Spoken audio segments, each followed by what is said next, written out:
Today is the greatest holiday ever.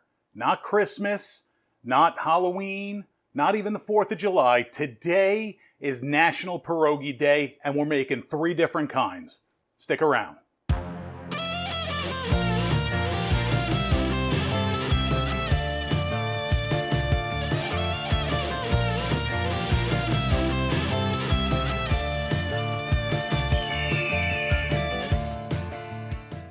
So throughout history, one thing has always remained constant, that when you wrap one food around another food, it's always delicious. That's exactly what pierogi is. It's Polish for dumpling. It's dough wrapped around a filling of some kind. Today we're making 3 different kinds. We're going to make a sweet cheese pierogi, we're going to make a potato and cheddar pierogi, and we're going to make one of my favorites, which is sauerkraut and mushroom. Let's get it done.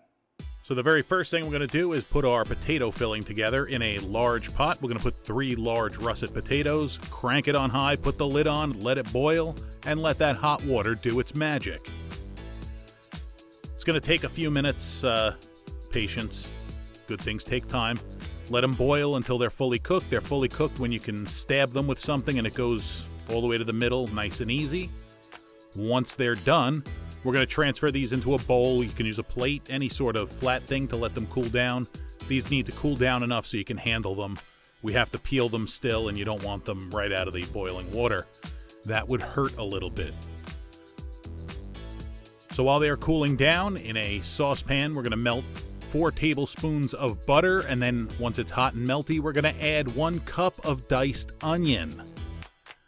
We're going to get that mixed up, and we're going to cook that on medium-high heat until it's golden brown and delicious. We need those beautiful caramelized onions to flavor our filling. So potatoes are cool, onions are done and cooling. We're going to peel the potatoes. Just use a knife and just kind of shave the skin off. You don't want to take too much potato off. Any funky spots you can cut off at this time. And then once they're fully peeled, we're going to run them through a ricer if you have one, and if not, you can just use a masher or a hand mixer, stand mixer. We need to mash these potatoes up. But I found a ricer gives the best texture and the best forearm workout. All right, maybe the second best forearm workout, if you know what I mean. Get them riced. Get all of them riced. Look at that, because it looks like rice. We're going to do all of these, stuff them in, press it through. Easy peasy, potato squeezy. Now once they're all riced, we're going to add our onion mix. Delicious onions. So delicious. Get those in there. Then we're going to add a half a teaspoon of salt and a half a teaspoon of freshly ground black pepper. I'm going to top it off with 1 cup of sharp cheddar cheese. You don't necessarily have to use cheddar. You can use farmer's cheese for a more traditional angle. You can use ricotta cheese to give a different flavor. But you want to fully mix that up, get it homogeneous, and then cover it and put it in the fridge. Now we're going to do our mushroom and sauerkraut. 1 tablespoon of vegetable oil, 4 tablespoons of butter. Get that hot and melty. And then we're going to add in 1.5 cups of diced onion. Get it in there, and we're going to saute that until it's soft. We don't want to caramelize it yet. Once it reaches this point, they're sweated, they're translucent. We're going to add 1 pound of chopped up mushrooms, fresh mushrooms. I'm using portobello. You can use white mushrooms or any mushrooms that you desire. Magic mushrooms if you want, but just make sure they're chopped up. Those are going to shrink down. They're going to give off a lot of water. So stir it up. Season it with 1 teaspoon of kosher salt and 1 teaspoon of freshly ground black pepper. Get that mixed in thoroughly.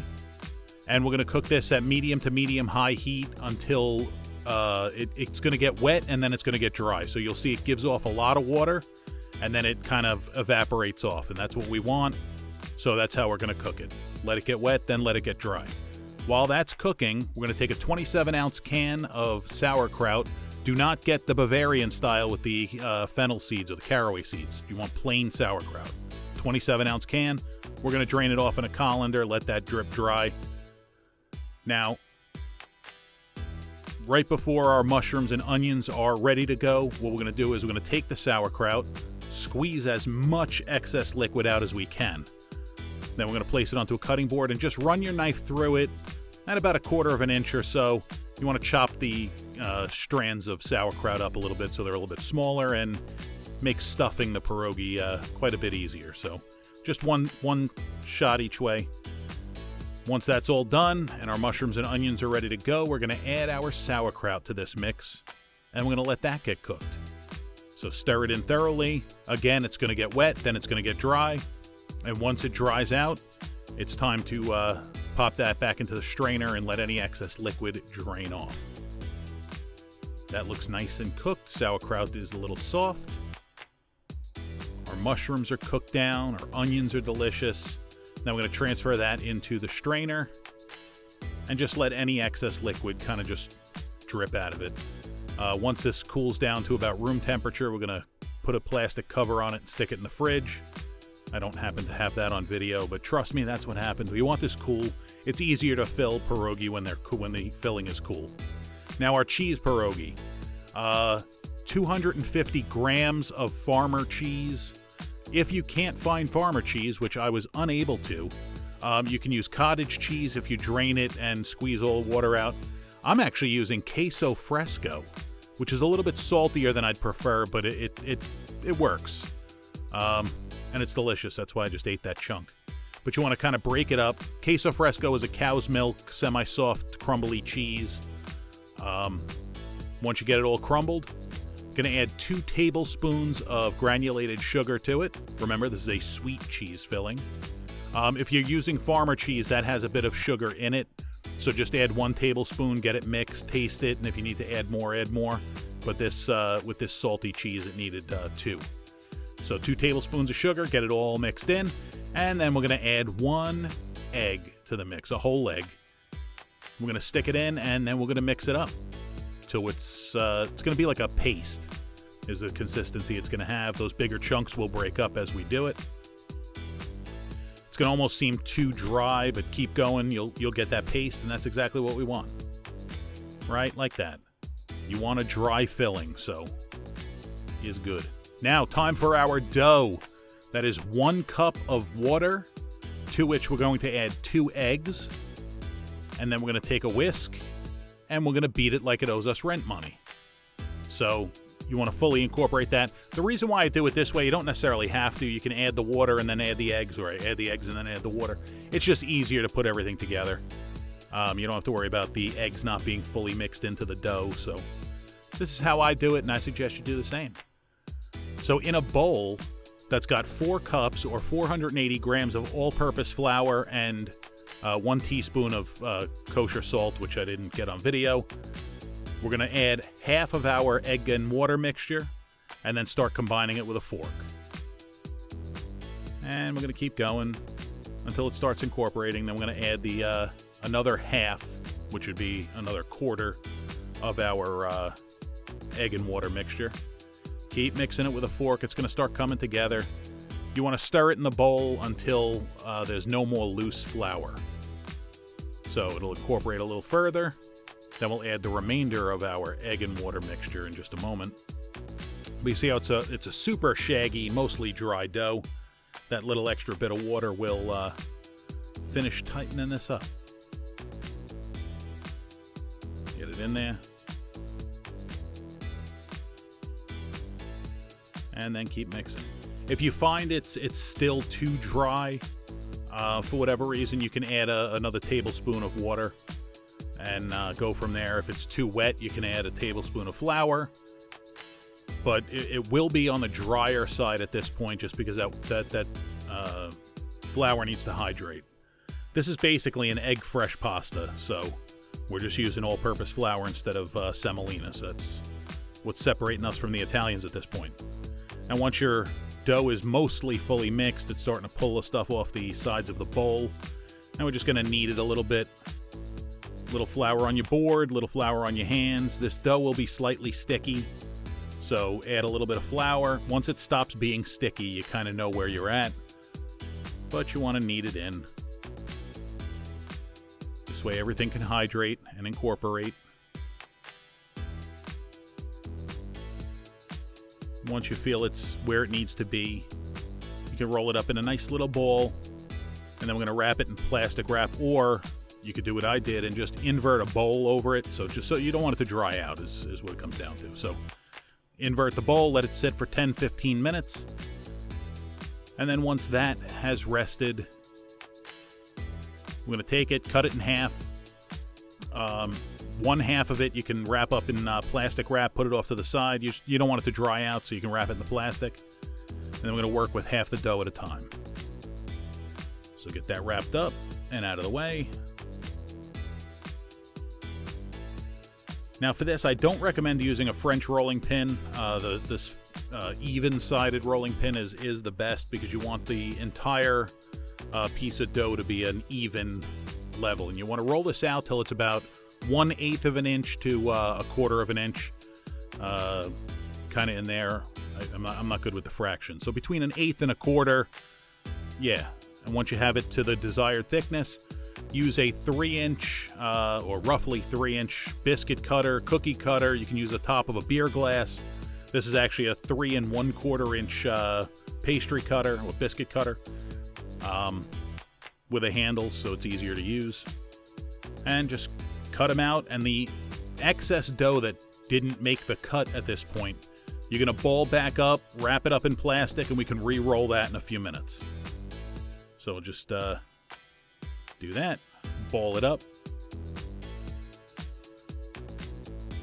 Now to stuff, what I like to do is stretch the dough out almost into a slight square or a slight rectangle, and then I'll fold corner to corner is the best way to describe it. So I put my filling in, and then I'll go corner to corner, and I find that that's the easiest way. I mean, you're going to have to experiment and find out what works best for your skills and dexterity level.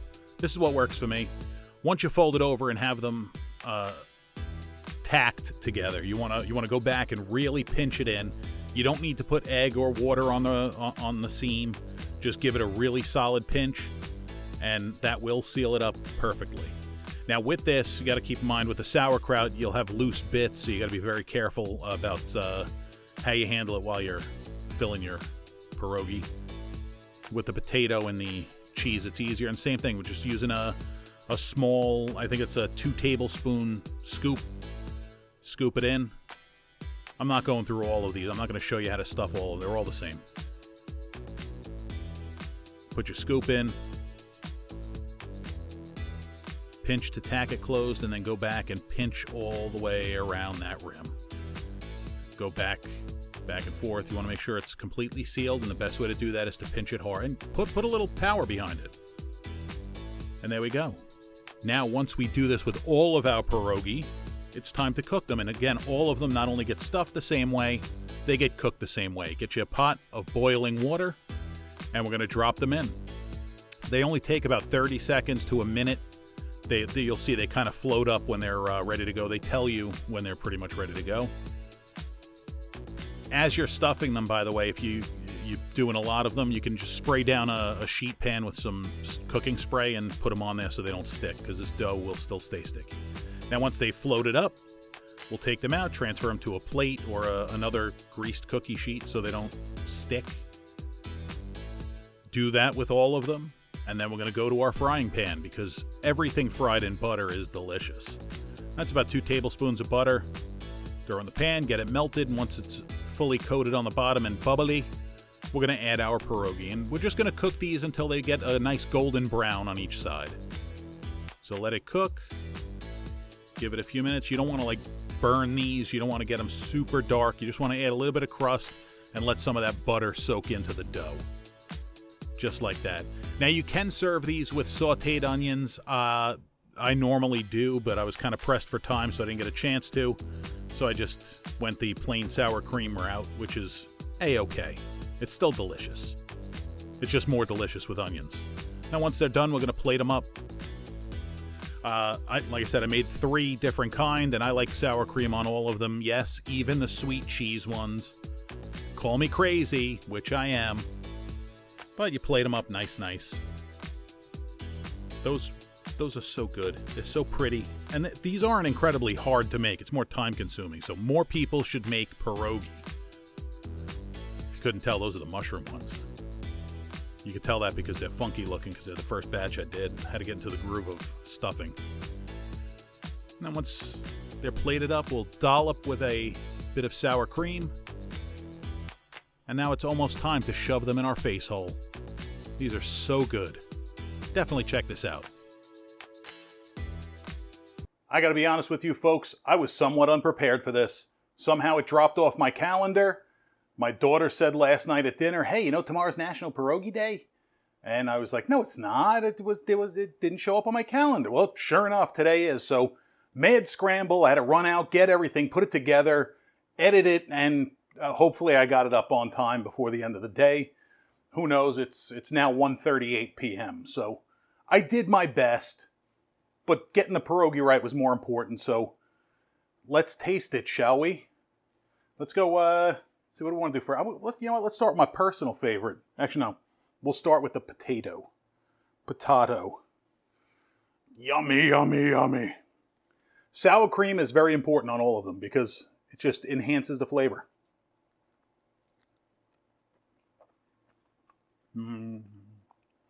Oh, that's good.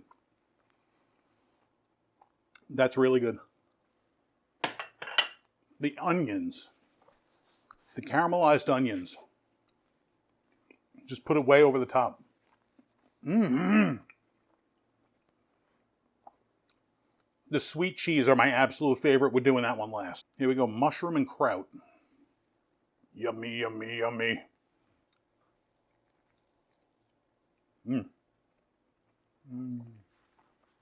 Oh, yeah.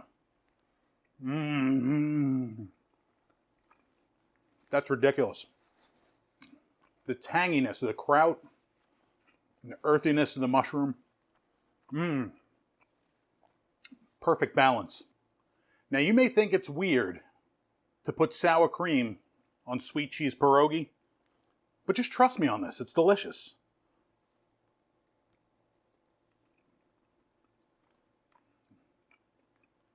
Oh yeah.